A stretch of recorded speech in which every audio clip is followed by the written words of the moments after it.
I remember I was crying there and the kid who tagged me out looked at me and said, "Big boys don't cry."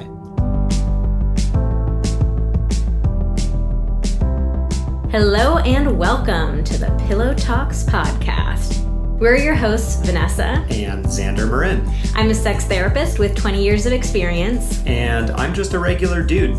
We share the ups and downs in our relationship while giving you step-by-step techniques for improving yours. So make sure to subscribe for your weekly double date full of totally doable sex tips, practical relationship advice, hilarious and honest stories of what really goes on behind closed bedroom doors, and so much more.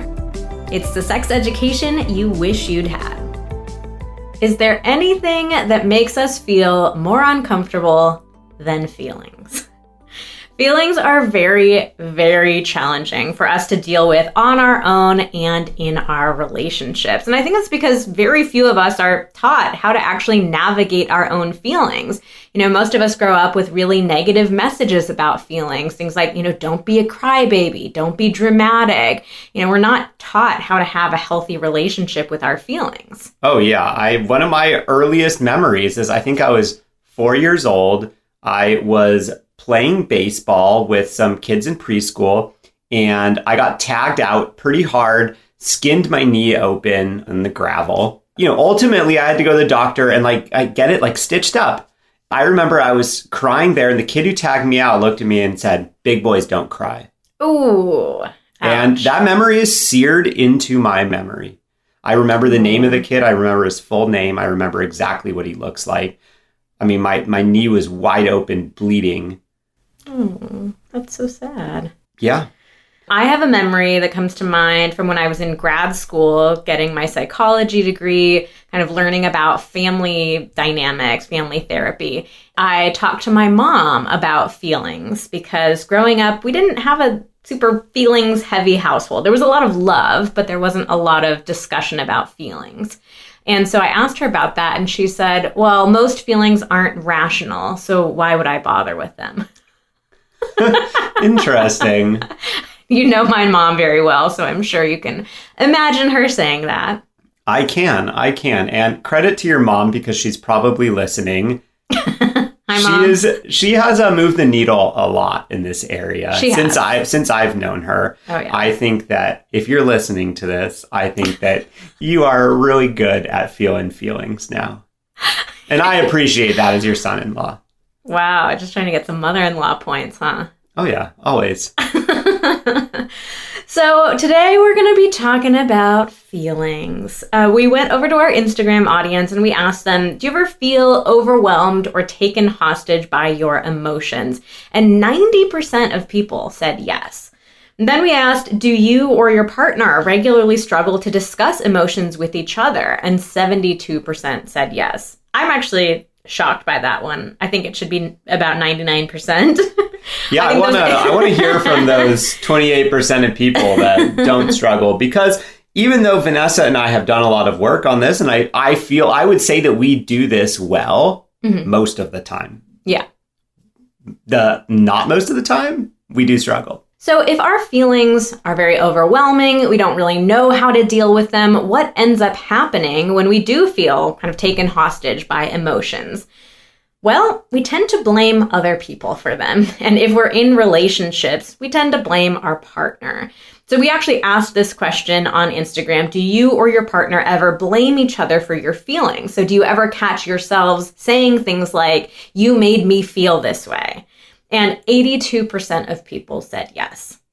We actually got quite a few DMs from people saying, "I'm shocked it's not 100%. Like anybody who says no is lying."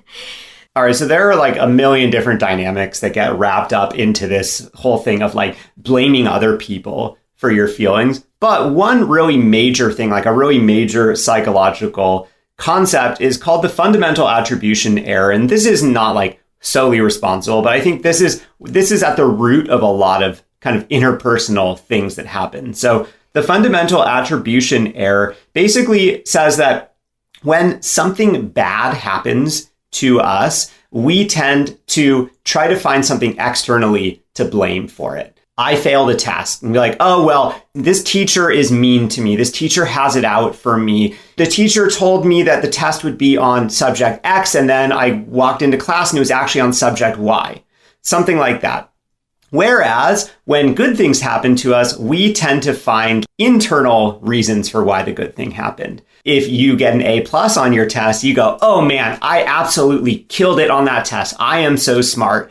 I prepared so well. Even if, let's say, you didn't prepare really well, and just as luck would have it, the test was really, really easy, we always go to like positive things about ourselves. This is totally pervasive in our everyday lives. You can't really stop this type of thinking, but you can be aware of it.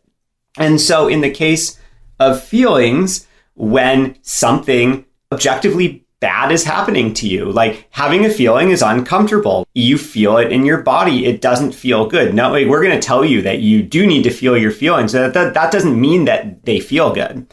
So you're having an objectively less than positive experience. Everything inside your mind is wanting to shift the blame for that away from yourself and onto someone else. So pretty logical that if you've got someone right in front of you who may have contributed to what you're feeling, it's really easy to be like, you did this to me. Oh yeah, and we'll get into that some more too. We were talking about this topic yesterday, and we kind of started talking about some really interesting gender dynamics that might play into this as well. Do you want to go into that?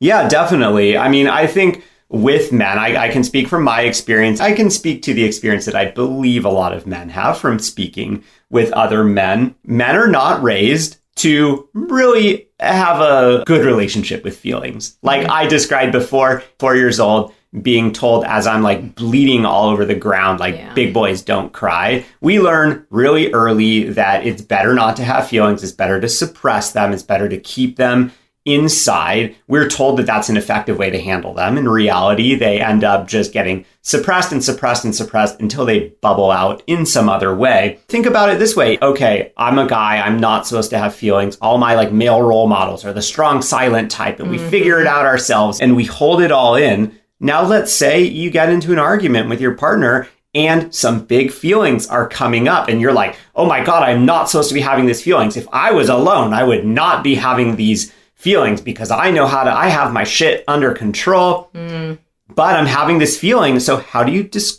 explain that? It must be fault. Yeah, it must be somebody else's fault, right? Because, when I'm on my own, this never happens. Yeah. So we went over to our Instagram audience and we asked them to tell us, if you or your partner are struggling with challenging emotions, having a hard time navigating them on your own or together, like what does that lead to in your relationship?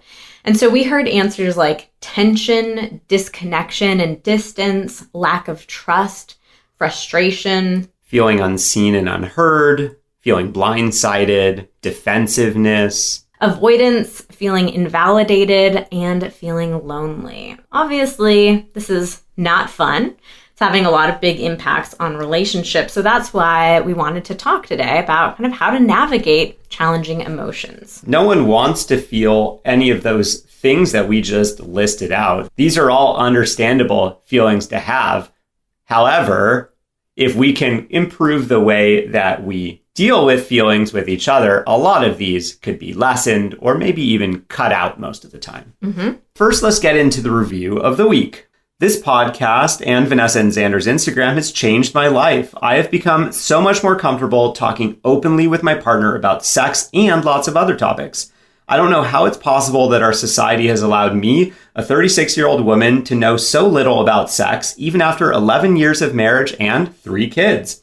And feel so ill-equipped to learn more. I am so grateful to have found Vanessa and Xander. They make topics that used to make me cringe so much more accessible and are eliminating a lot of shame I've needlessly felt over the years. I look forward to listening to the podcast every week and cannot thank you enough for making this amazing content available. Party face emoji. Oh, I saw that one and I was waiting for you to see how you were going to describe it. So, I'm reading this off of my laptop, which is, like not right in front of my face. And so I have the text pretty big, but the emoji is still kind of small. And For a moment, I thought it might be like a cat face because I saw the party hat, which is kind of comically small in the emoji now that I'm looking at it compared to the size of the head.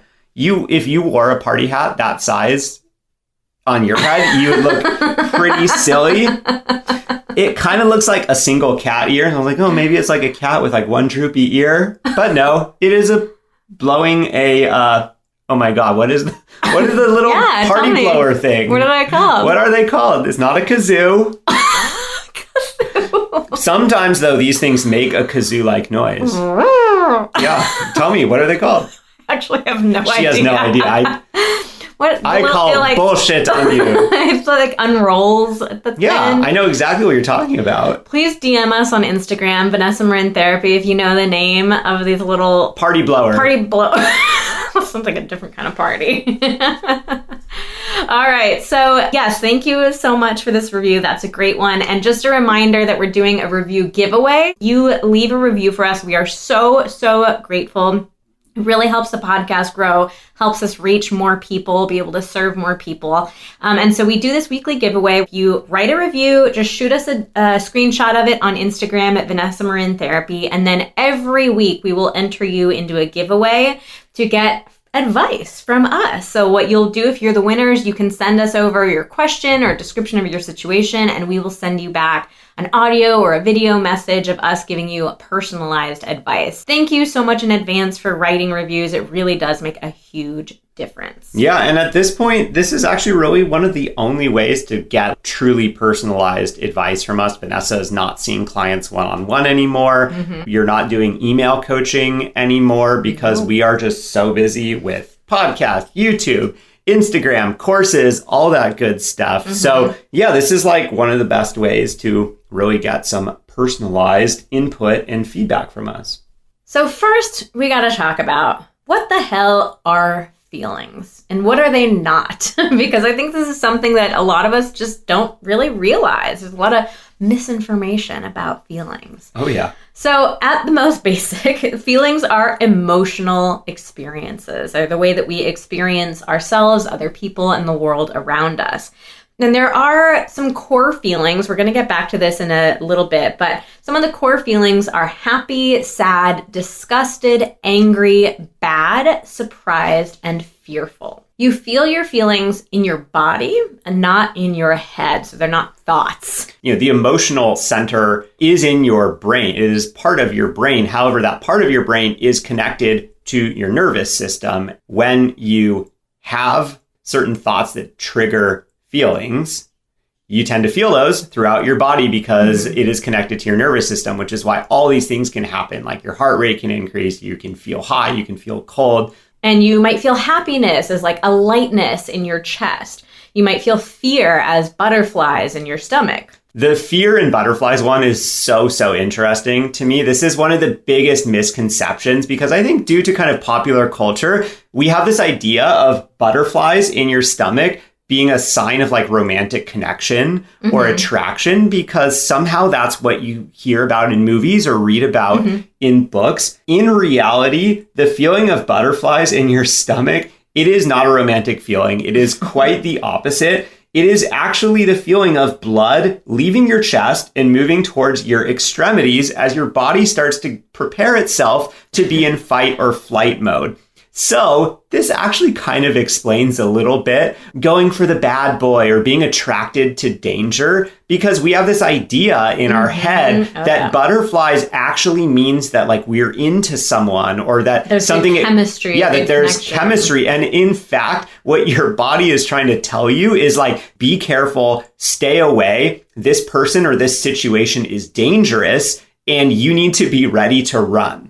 Yeah. Big one. Mic drop on that one.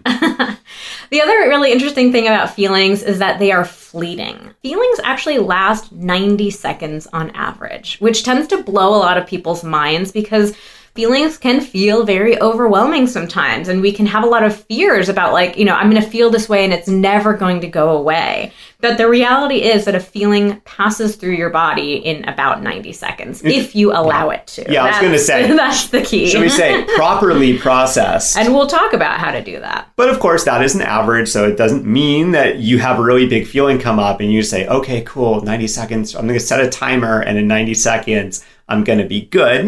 That means there are some things that last longer. But I think it is comforting, hopefully, for you to know that if you set a goal of being better at understanding and processing your feelings, they don't need to last. They definitely don't need to last forever. And they definitely probably don't even need to last for like hours or days. Oh, no. Also, feelings don't always make sense. Feelings can be incredibly random. So this kind of goes back to my mom's idea of like, why would I feel them? They're not rational. The reality is that, feelings don't always make sense. It's really tempting for us to want to understand, like, why am I feeling this way? What made me feel this way? What happened?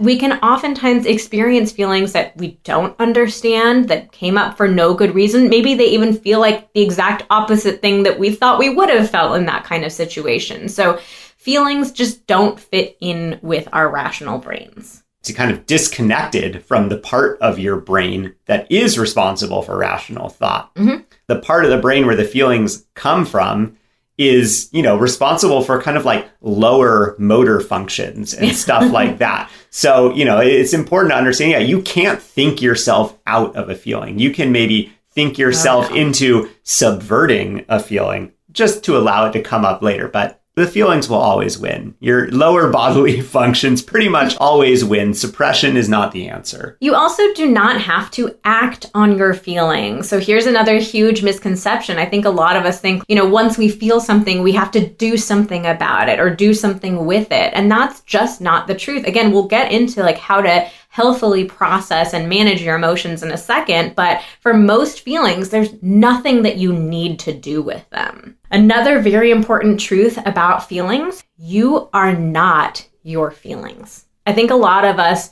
overly relate to our feelings in certain ways, and we create stories about ourselves as somebody who feels this kind of feeling a lot, or like we make a certain meaning out of it. I am a sad person. Yeah. Or I am a bad person, or I am a whatever. The reality is, we were saying just a minute ago, like feelings can be random. Feelings can make no sense. It's important for you to not overly identify with your feelings. Like we want to make the space for feelings, the permission for feelings, but also recognize like you're going to have feelings that are incredibly random sometimes, and that doesn't mean anything about you. Yeah, it's just like thoughts. You're going to have very random thoughts. I mean, typically a feeling follows a thought very closely. You have a random thought, and then that elicits a feeling, and you are not in control of those random thoughts that pass through your mind. You are in control of what you do with those thoughts afterwards. Same with emotion. You can choose to try to suppress that emotion. You can choose to try to feel that emotion. You can choose to try to blame somebody else for that emotion. But you cannot stop the actual emotion from happening. Do not have to do any one thing. You have a choice. Yeah, I think this one is really challenging for people because like feelings are so personal. It feels like they do say something about us and who we are. But I think if we learn to recognize our feelings are not the entirety of who we are, and we can feel feelings that are very different or even in opposition to who we know ourselves to be, that can just free up a lot of internal space. And finally, your feelings are not the truth. What really is the truth anyway, Vanessa? That's another podcast. Oh God, that's another podcast that we will never be doing because that's too hard of a question. But this is such a challenging one for people because, like we were just saying, we tend to over-identify with our feelings. They feel so personal. They feel so real in the moment. We really feel like our feelings are the truth. And I think this leads to so much conflict in relationships. We have often very different feelings from what our partner feels, and we find ourselves arguing about who is the correct one, whose feelings are actually the truth of the matter. But your feelings are not the truth. We really have to learn to accept that. And we're going to talk about that a little bit more because we know that that one is a tough pill to swallow. So now we have to get into an even tougher pill to swallow. That's an interesting saying, isn't it? Well, I can relate with that because my mom gave me a lot of supplements when I was a kid. And I feel like she always had those pills that were not actually like filled tablets. They were like the hard ones. The chalky ones. The chalky ones. And oh my God, I was so bad at taking them. As a kid, I just like always have these things stuck in my throat. And it's funny now. I mean, I'm a lot better at it. I'm good at taking pills. Thanks, Mom. But God, so many. I just remember being like, no, not the big ones. Big boys take their vitamins. Don't complain about it. All right, so here's the really hard pill to swallow, the big chalky one. Your feelings are your responsibility. They aren't the truth, but they are your responsibility. So if you catch yourself or your partner saying, you made me feel this way, I hate to break it to you, but your partner did not make you feel anything. You are responsible for your feelings. So this is a very, very hard concept to You're understand. probably feeling defensive hearing that. You might be feeling like you are wrong. Yes. It's a very hard one to understand and to agree with, especially in relationships. I actually remember learning this in grad school, and I fought this one so hard. I spent a lot of time thinking through all these possible scenarios, all these different things of like, no. Someone else made me feel that way. Like, I really, really struggled with this one. And I think it's because, so many of us do have experiences of like, no, like this person did this thing to me. They wanted me to feel this way. They knew that their actions were going to evoke something for me. Like, it really does feel like other people make us feel certain ways. And I was like, oh, well, if I was by myself, none of this would have ever happened. I could have never possibly felt this way. Mm-hmm. But, as much as I fought it in grad school, I finally had to come to the understanding of the reality that our feelings are our responsibility. And I also came to realize that, once I accepted that responsibility, it really helped me move so much faster into having a healthier relationship with my own feelings and a happier relationship with Xander. And I think that's true for everyone. When we can swallow that tough pill, I got it right. I didn't fuck swallow that one the up. big pill. Swallow the big chalky pill. One. You can move into having this healthier relationship with your emotions and with your partner. Okay, let's back this up a second though, because I know right now, like you're listening to this just thinking like you guys are nuts. Like you've lost it. My partner makes me feel things. So yes, your partner or other people can intentionally try to hurt you. Other people do say things, they do things. Of course, their words, their actions have an impact on us. So we're not saying that other people have no responsibility, that they can just do or say whatever they please, and it doesn't matter because your feelings are your responsibility. But what we are saying is that other people don't have responsibility for the exact feelings that you are feeling. Or especially like the intensity of the feeling. Yeah. And, all of the various aspects. Yeah, people contribute. The life contributes to how you feel. But how you feel is unique to you. So we're going to give you a funny example because we know that this is a big, challenging topic that you're probably struggling with right now. We're going to talk about Xander farting. Woo! Xander farts a lot. Kind of a lot. Oh my God, no. You can't. That was not a real fart. That was a mouth fart, just for the record. That was a mouth fart. I am taking the job of our podcast engineer away. So instead of him inserting a fart noise, I just did it for him. You're welcome, Art. Great, thanks. Okay, so Xander farts. And sometimes I get really angry about this. I put a great deal of effort into holding in my farts, trying to maintain like just a thread of mystery in this relationship. And sometimes I just feel like, you know what? I'm trying so hard to keep this thread of mystery and you can't even be bothered. You're just letting them rip whenever you want to, like an animal. Like a filthy animal. I get pissed about this sometimes. Sometimes Xander farts and I laugh at it. They're funny sometimes. And sometimes Xander farts and I don't even pay any attention to it. Or you just don't notice. That happens a lot. Sometimes you blame him on the dog. It is very convenient. Mm-hmm. It is convenient. However, our dogs fart a lot more than I do. I don't know about that, actually. No, they do. So it's the same action on Xander's part. He's farting in all these different examples. It's just farting all the time. But these are wildly different reactions on my part, right? Like not even registering it, getting angry at it. They're very different reactions. So and to be clear, Vanessa does feel very strongly sometimes. Like some really big feelings come up. Sometimes she's really sad. Like, oh, what does this mean? Sad. What does this mean for our relationship? Or I don't think I get sad. I would say fart. sad. You get angry. You get disgusted. I said angry. I don't get sad. Sometimes you do. Sometimes I think you're a little sad. We're going to have a conversation about this after we record the podcast. This is going to be like the our poll for the podcast is like me crying sad tears over you farting. Yeah, sad fart. A sad That'll fart. be a fun one to illustrate. Mm-hmm. Can't wait.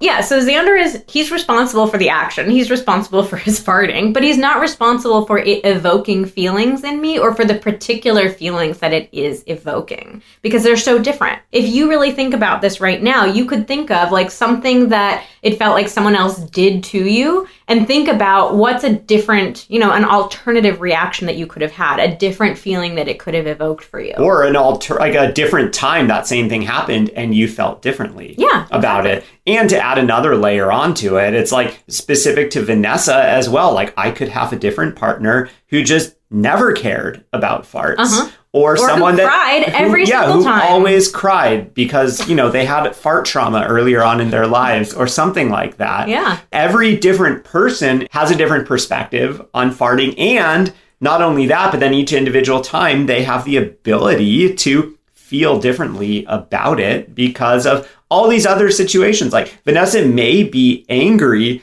more often when like maybe she had like a tough conversation with her mom like an hour before and she's a little on edge. There's all these other things that can contribute to kind of what feeling gets brought up. So this kind of puts her over the edge. And I had no way of knowing that. And say I just got home. I didn't even know she talked to her mom on the phone. Or, we are just like had a really funny joke that we laughed at. And then I fart and she's just like, ah, ha, ha, more laughs. Is that what you think my laugh sounds like? Yeah. I really can't replicate your laugh. You have a great, huge, loud laugh. I love it. Okay, so if your feelings are your responsibility, what are you supposed to do? Like, how do we have a better, healthier relationship with our feelings, especially given that most of us have not really been taught how to do this? So we've got 2 steps for you today, and they are 2 simple steps, but they are not easy steps. Step 1 is to identify your emotions.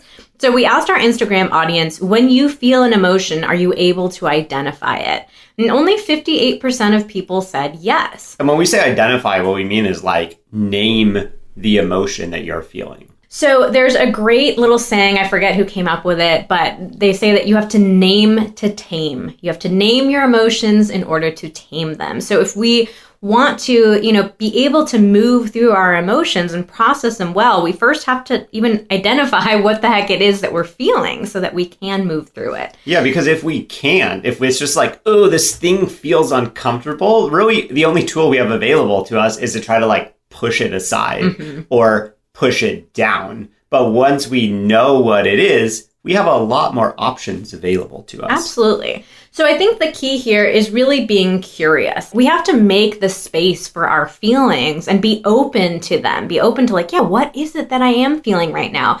Then, like I just said a second ago, like these are simple steps, but they're hard ones. So many of us, we are told to, suppress our emotions, to ignore our emotions, to rationalize them. So this idea of like trying to be really curious about them, that's going to feel very hard. But it's such an important step to take. It's allowing yourself to get curious and say like, yeah, what is it that I'm feeling? What's coming up for me? Where am I feeling it? What does it feel like in that part of my body? But what if like I just don't even like know how to even name them? Like I don't even know what the feelings are. Like where do I even start? I feel like that's what so many people, especially dudes, say. I don't even know what a feeling is. I'm like, oh, I don't feel good. Well, we want to introduce you to the feelings wheel then. Thanks for queuing me up for that one. So I know, I got you. That was a nice little softball there. So we are going to put this on the show notes for this episode at vmtherapy.com/episode 16, the number 16.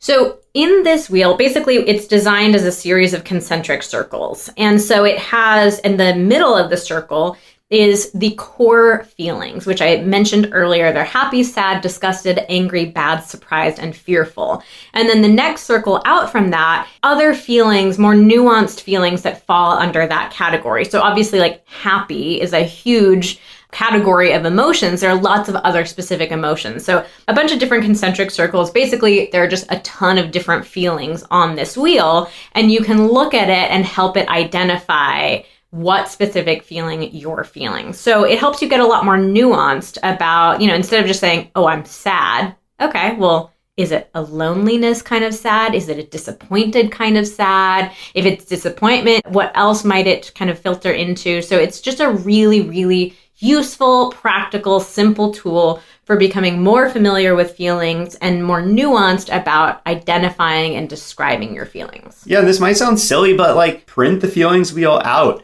Take a screenshot and keep it on your phone so that you have it with you at all times, because it's just so valuable to be able to have something that kind of jogs your memory of like, oh, these are the words that are associated with these things that I feel. And it can just really help you identify what is coming up, because it can be, when you see all the names of the feelings on there, it can be hard to kind of keep those like in your top of mind all the time, to be like, oh, I feel exactly XYZ. Yeah, especially, again, if you just didn't have much of an education in feelings, you were taught not to feel your emotions, to ignore them, it's just like a really great foundational, information that all of us really need. Okay, now we move on to step 2, which is to feel your feelings. So again, it's a simple step, but not so easy in practice. Our perspective about feelings is that it's really important for you to give yourself permission to feel everything. Because the only way for us to get to the other end of a feeling is to go through it. So earlier I mentioned that feelings only last 90 seconds on average. That's if you move through them. If you try to fight against it, if you try to ignore it, if you try to pretend it doesn't exist, your feelings only get stronger. We cannot fight against our feelings. It is a battle that we will lose every single time. And I think the other thing that comes up for me when I hear you say this is it gets back to that part that we were talking about earlier of you are not your feelings. Because I think a lot of people think I'm starting to feel this feeling, and it doesn't fit with the perception I have of myself, of the type of person that I think that I am. So I will not let myself feel that. Or like, I'm feeling jealous of something, but oh wait, I'm not a jealous person. I cannot feel this. But if you give yourself permission and say, you know what, I'm allowed to feel something. It doesn't mean that I am a certain way. It's not a referendum on who I am as a person. Yeah. You're going to get through that so much quicker. Yeah, so there's another psychological concept called meta feelings, where it's like, we have our feelings, and then we have meta feelings, which is our feelings about our feelings. So that's when you start judging yourself of like, oh, I'm not allowed to feel that. Oh, I'm not a jealous person. Oh, whatever it is. So our feelings are never the problem. It's our meta feelings, our feelings about our feelings. That's what get us into trouble. So again, like whenever we try to ignore feelings, suppress them, fight against them, they only get stronger. Think right now, think of a time that you felt a challenging emotion. And let's use the specific example of you tried to suppress that emotion. So you tried to I'm not feeling it. Let me push it down inside. Let me ignore it. Let me lock it away inside of me. So really think back, did that actually work? Were you able to successfully suppress an emotion? Or did it end up flooding out of you later, maybe at a really inopportune moment? Maybe it really shocked you or caught you off guard. Maybe it was way stronger than it actually was the first time around. I promise you cannot think of an example where you have successfully managed to suppress your emotions and they never ended up coming back out. All the dudes out there who are like, oh, I've been doing this my whole life, no problem. So I think oftentimes It's not a one-for-one association of like, I suppressed that feeling yesterday and then today it came back out. Yeah. But it's like oftentimes suppressing those feelings, they manifest themselves in other ways later. It might be days, months, years later, but like we just totally snap and lose it. And that is a direct result of bottling and bottling and bottling various feelings over time. Yeah, like if you've ever caught yourself snapping about something that seemed really small, but you're having this really disproportionately large reaction to it, those are your feelings coming out. This is a tangent that could be an entirely separate episode, but another thing that tends to happen is pain in our body. You can store emotions in your body and they will linger in your body as pain, tightness, cramping. There's so like our bodies hold on to everything. And even if you don't rationally recognize like, oh yeah, I'm feeling that sadness. Tell me about the state of your shoulders right now. Yep. Tell me about your stomach, your digestion. The body remembers. The body remembers everything. Feelings, they don't want to be ignored. They don't want to be suppressed. All that feelings really want is validation. It's like permission to exist. And I think that's an oddly relatable experience, right? Like, think about when you and your partner are having an argument and you're just trying to tell your partner, like, I feel sad. And you just want your partner to like validate you, to acknowledge you, to give you permission to feel sad in that moment. Your feelings are having that same experience with you. There was that movie, it's on my list to watch, and I cannot believe I haven't gotten around to it. I think it was like Inside Out or something like that, where they had the emotions were, I think, like the little different characters. But sometimes I like to think of my feelings in that way as like just this little character inside of me that's like, hey, I just want to exist. I just want to be here. Like, and I think it's a relatable kind of experience. Like, you just want to be validated and seen. And again, if you do that with your feelings, they will pass in about 90 seconds on average. All right. So here's another tool that you can use.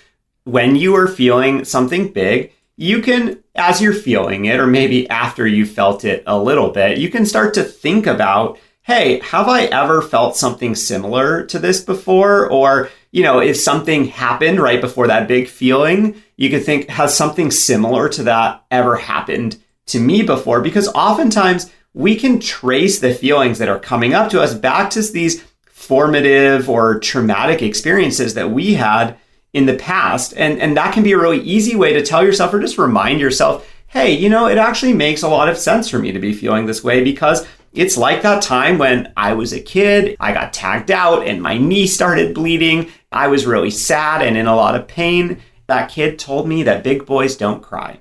And then I can be like, oh yeah, this is kind of bringing up those feelings of shame that I felt of, oh, I'm not supposed to be crying. Absolutely. So another technique that you can use, think about how you would want your partner to treat your feelings. So I was just mentioning this a minute ago, like when you and your partner are having some sort of conflict or an argument, or you're just trying to like be seen and validated by your partner. Sometimes when we think about like how we want other people to treat us, that can be a window into how we can treat ourselves. So if your partner ever says things like, don't feel that doesn't make any sense. It's not that bad. You're so sensitive. Those things never feel good in the moment, right? And they don't ever make the feeling go away. In that same sort of way, like don't say those things to yourself. Don't tell yourself like, don't feel that. It doesn't make any sense for you to be feeling that. The most basic way that you can actually feel your feelings and give yourself that acknowledgement and validation is to say, I feel X and that's okay. I'm feeling sad right now and that's okay. I'm feeling lonely right now and I give myself permission to feel lonely right now. And you can even acknowledge to yourself, I feel disappointed right now. And it's really hard for me to feel disappointed. And I really do not want to feel disappointed right now. But I feel disappointed and that's okay. Yeah, and you can even acknowledge those meta feelings. I feel disappointed and that's okay. And there is a part of me that is starting to feel judgmental about feeling sad because I don't want to be a sad person. Mm-hmm. And just naming that meta feeling as well is a really healthy way to get through it, because often by naming it, we give it so much less power to control us. So those are our 2 steps, our 2 simple but not easy steps for how to navigate challenging emotions on your own. Step 1 is to identify your emotions, and step 2 is to feel your emotions. Obviously, feelings is a huge topic. There are probably about 100 podcast episodes that we can do about it. And we want to acknowledge, in a future episode, we're going to talk about things like, how to encourage your partner to feel their emotions and to express their emotions, how you and your partner can talk about your feelings with each other. Like we do with pretty much every topic we talk about, like we always like to start with yourself. So you developing a better understanding of your emotions, a better relationship with your emotions, that's going to be the foundation for you dealing with emotions in a healthier way in your relationships with other people. All right, so let's get into a couple listener questions then, right, Vanessa? All right. I was raised in a family that didn't talk about feelings. What can I do now? First, let's just acknowledge that most of us grew up in this kind of situation. Like, it's just so rare to grow up in a family where your parents are, they have healthy relationships with their own feelings. They educate you about your feelings. The vast majority of us grew up in households where we didn't, talk about feelings. We had negative messages about it. So you're definitely not alone in this. And I think the really important thing to recognize is yes, the way that we were raised, of course it impacts us. Of course, if you don't have any experience talking about feelings, it's going to be really hard for you to talk about them. Or maybe you have a partner, in this situation that maybe you're more expressive and your partner's the one who just can't talk about their feelings. So our histories, our past do affect us, and they don't need to dictate your entire future, right? You can make a decision to choose to relate to your feelings in a different way going forward. So both Xander and I shared stories, obviously just little stories, but we have plenty more of ways that we were taught to relate or not relate to our emotions. And we've made different decisions in our lives to relate to our emotions in very different sorts of ways. Give yourself some validation and some acknowledgement. Feel whatever feelings might come up about being raised in this family that didn't talk about feelings, and you can consciously decide, I want to relate to my own feelings in a different way. Yeah, I think a lot of people who have this experience kind of end up with a meta feeling of, well, I know that maybe I should be better at this, or I would like to improve at this, but I just never had a chance because I was raised in a family that never talked about feelings. And I don't know what to do. And so I feel judgmental of myself of I don't want to get it wrong. So it's easier to just not try. And that's almost sort of a meta feeling, you're judging yourself. You don't want to allow yourself to muddle through this at the beginning, because it is hard. It's not something that comes easily. It's not something you just listen to this podcast and now you're a perfect feelings feeler. Mm-hmm. That's just not how it works. But see if you can identify that and be you know what, there's a part of me that just really doesn't want to not know what they're doing, but I need to recognize that this is something that's going to take some time and some effort, and I'm open to working on it. All right, so another question is, how do you self-soothe when you're having difficult feelings? So maybe I'm going to infer a little bit from the person asking this, but maybe let's say when you're having a feeling that is perhaps lasting longer than 90 seconds. Definitely the steps that we outlined above are just the best way to navigate emotions. Identify them and feel them. But some other things that you can do is to journal. There's actually been a lot of research done on the power of journaling, and it really can help you move through your emotions so much faster. So a great exercise is just free form writing. Don't edit yourself, don't judge yourself, censor yourself, just write down what it is that you're feeling, any thoughts that you're having. Writing about our feelings can be a really, really useful exercise. Another thing that has been shown with research to be very valuable is moving your body. So moving your body is a great way to process emotions, to move through the emotions, because like we were saying earlier, we feel emotions in our bodies. That's where we hold them, we store them, we experience them. And so any sort of movement, walking, weightlifting, yoga, anything like that can be really beneficial for helping you process through your emotions. And in particular, this works very well for challenging emotions or trauma responses. So if you have a dog You may have noticed that, let's say you take your dog to the park and it meets another dog and there's this kind of like, maybe a weird energy between the two of them. They walk away from each other and your dog shakes off.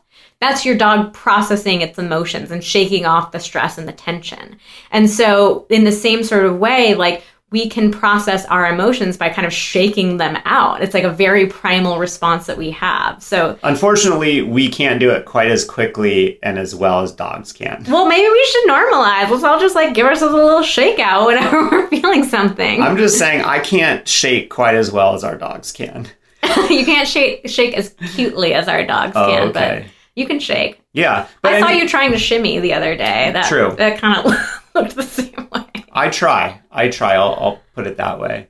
But I mean, this makes a lot of sense because what I was saying earlier about how that the emotional center of your brain is connected to the nervous system as well. So so movement can kind of disrupt or alter, just the way that our, kind of those lower bodily functions are feeling. Because say we're feeling some tightness or something, getting up and walking is a way to just kind of disrupt that and send some different signals through our body. Absolutely. All right. So the last question is, isn't it just better to keep some stuff stuffed deep down? I think you can already guess the answer to this. No, it is not. First of all, you're never going to be able to successfully stuff down your emotions. They will come out in one way or another. But I think that what this one is pointing to is maybe this idea that we were talking about earlier about how a lot of people feel like we have to act on our feelings. So I think sometimes people, they feel a feeling and they're like, oh, I don't want to feel that because I don't want to have to take any action on that. Like, I'm angry and I don't want to go out and hit somebody or, hurt myself or something like that. And so I think that if we recognize that, our feelings, we don't have to take action on our feelings. The only action that you have to do is just feel the feelings. But you just sitting there with yourself and saying, I'm feeling angry right now. You know what? It's okay. I give myself permission to feel anger. That's enough. So yeah, feelings can sometimes feel very scary. It can feel like we have to do something with it then, but the reality is that we don't. And I think that if we allow ourselves to recognize that, if I can just feel the feeling, I don't have to do anything with the feeling, then that can help us feel more comfortable feeling the wide variety of feelings that might come up for us. Yeah, I think the challenging thing with this one is that many of us do live most of our lives with stuffing a variety of feelings or a variety of memories deep, deep down. And it's easy, in many circumstances, you're like, oh, well, here, I'm living a perfectly normal life knowing that I've completely suppressed this experience or this memory or this feeling. And those kind of in-between moments where you're like, oh, yeah, sure, I'm happy, things are good. You use those as data to be like, yeah, so it totally works to suppress this stuff. Mm-hmm. And then there are those not in between moments, those challenging moments where stuff does come up. You're feeling underlying stress and you don't know why. That's just all that stuff that you have stuffed down. And if you can get yourself to the point of being like, you know what, I don't want to do that anymore. I'm going to try to let it out. You're going to feel better. Yeah. And I think some of the other stuff that we talked about earlier too, about you are not your feelings are not the truth. Go back and re-listen to some of those, that part of the episode, because I think once we realize the truth about emotions, what they are not, it becomes a lot easier for us to actually feel them. All right, well, that is it for our episode all about feelings. So we want to invite you to come over to vmtherapy.com/episode 16. That's the number 16. And we will put all of our show notes there, and we'll put the feelings wheel too. So you can download it, put it on your phone, print it out, and you can help yourself start to identify your feelings in a more nuanced way. And then you can shoot us a DM at Vanessa Marin Therapy on Instagram and let us know what feeling you're feeling after listening to this episode. And tell us how you feel about that feeling too. All right, that's it for today's episode of Pillow Talks. Thank you so much for listening as we talk about feelings and how we feel about them. And how we feel about our feelings. Yeah, because we can get meta on meta on meta. Oh, shit. Yeah. Anyway, join us again next week when we are going to talk about allowing yourself to receive in the bedroom. Oh, yeah. We'll probably talk about how you might feel about that too. We'll probably talk about feelings in every episode going forward. True. In the meantime, do you have a question that you want answered on our podcast? Leave us a message at 774-PILLOW1. That's 774-PILLOW1, because we have our very own sex hotline. Not that kind of hotline, but leave us a voicemail. We will never pick up the phone. We'll answer your sex and relationship questions on the podcast if you leave us a question. So we'd love to have you do that. All right. Thanks for listening, and we'll see you next week.